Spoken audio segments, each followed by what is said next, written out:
మహిళల అభివృద్ధి వారి సంక్షేమమే ధ్యేయంగా రాష్ట్ర ముఖ్యమంత్రి జగన్మోహన్ రెడ్డి పనిచేస్తున్నారని రాష్ట్ర వ్యవసాయ శాఖ మంత్రి కాకాని గోవర్ధన్ రెడ్డి తెలియజేశారు.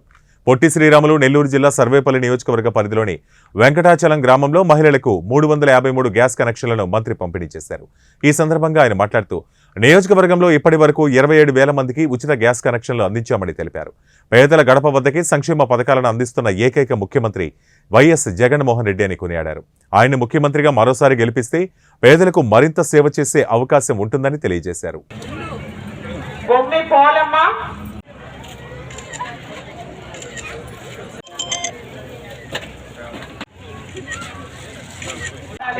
ట్రైనింగ్ ఇస్తారు ఏజెన్సీ వాళ్ళు. తర్వాత బెల్లంకొండ చల్ల మధులత కాకుటూరు, డబ్బుకుంట సరోజనమ్మ,